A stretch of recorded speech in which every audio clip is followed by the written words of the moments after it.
Good evening students. My name is Bharti Tiwari. Today I am going to represent the topic trigonometric ratio. So before starting trigonometric ratio, I would like to tell you about the word trigonometry. Trigonometry is taken from the Greek language. In Greek language, trigonometry breaks in three parts: tri, gno, matrix. Tri means three, gno means sides, and metry means measurement. It deals with three sides of measurement. Okay. So, trigonometry, the branch of mathematics, deals with functions of angles and their applications to calculations. There are six types of functions. These functions are sine, cosine, tangent, cotangent, secant and cosecant. These are the abbreviation of the functions, or we can say that these are the name of the function. But here we are using the short form of the function, that is sine, cos, tan, cot, sec, cosec. Okay. Come here. This is the right angle triangle. I already made this triangle. The right angle triangle ABC. Angle B is nothing but right angle. Angle B is at 90 degrees, so we call it right angle. Now, here I draw angle theta. Okay. So, angle C is angle theta.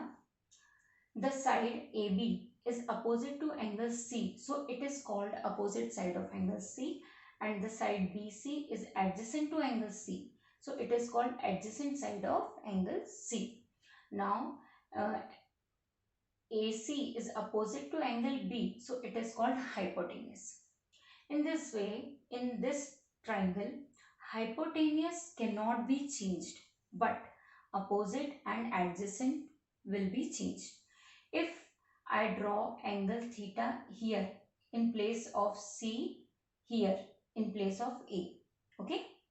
When we are drawing angle theta here, so BC is opposite to angle A, so we call it opposite side of angle A, and AB is adjacent to angle A, so we call it adjacent side of angle A.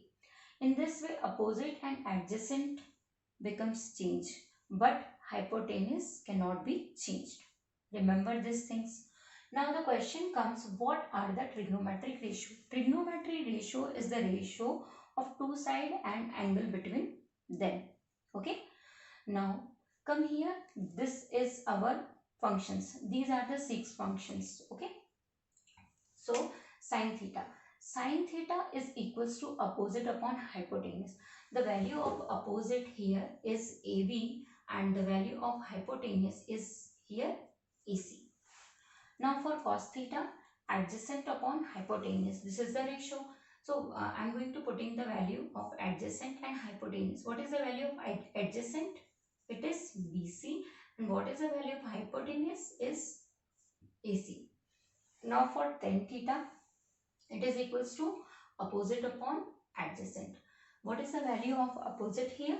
Opposite is our AB and adjacent is our BC. Now you must be wondering that how we will remember these function. It will very hectic, or it will create lots of confusion to remember all of these values. So here I am going to give you one word, that is magical word. It will definitely help you to remember. The word is ocha chota. Okay. So S is our sine, C is our cos, and T is our tan. See here, now O for opposite and H for hypotenuse. Sine is equals to opposite upon hypotenuse. Similarly, cos theta is equals to adjacent to hypotenuse. Tan theta is equals to opposite upon adjacent. In this way, you remember all of these functions. Okay. Apart from these three functions, we are having other three functions. So, this is cos theta. Okay. Cos theta is the reciprocal of sin theta. So cos theta's value is reciprocal of sin theta's value. So hypotenuse is equals to AC and opposite is equals to AB. In this way, we write the value in reciprocal format. Now other one is sec theta. Sec theta is again reciprocal of cos theta. So value becomes AC upon BC.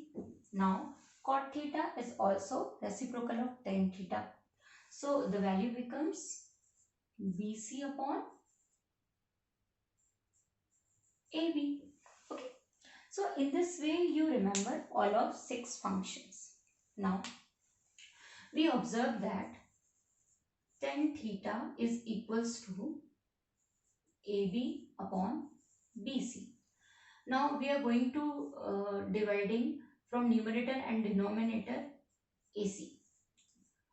AB upon AC is sin theta and BC upon AC is our cos theta.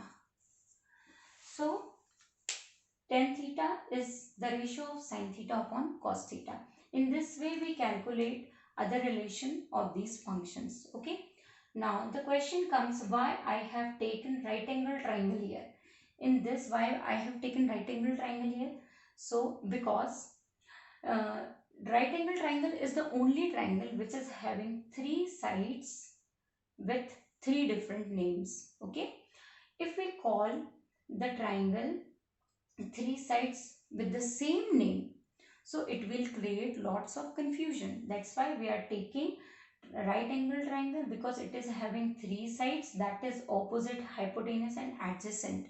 So it will not create any confusion. That's why we are taking right angle triangle. So this is the trigonometric ratio. That's it for the day. Thank you.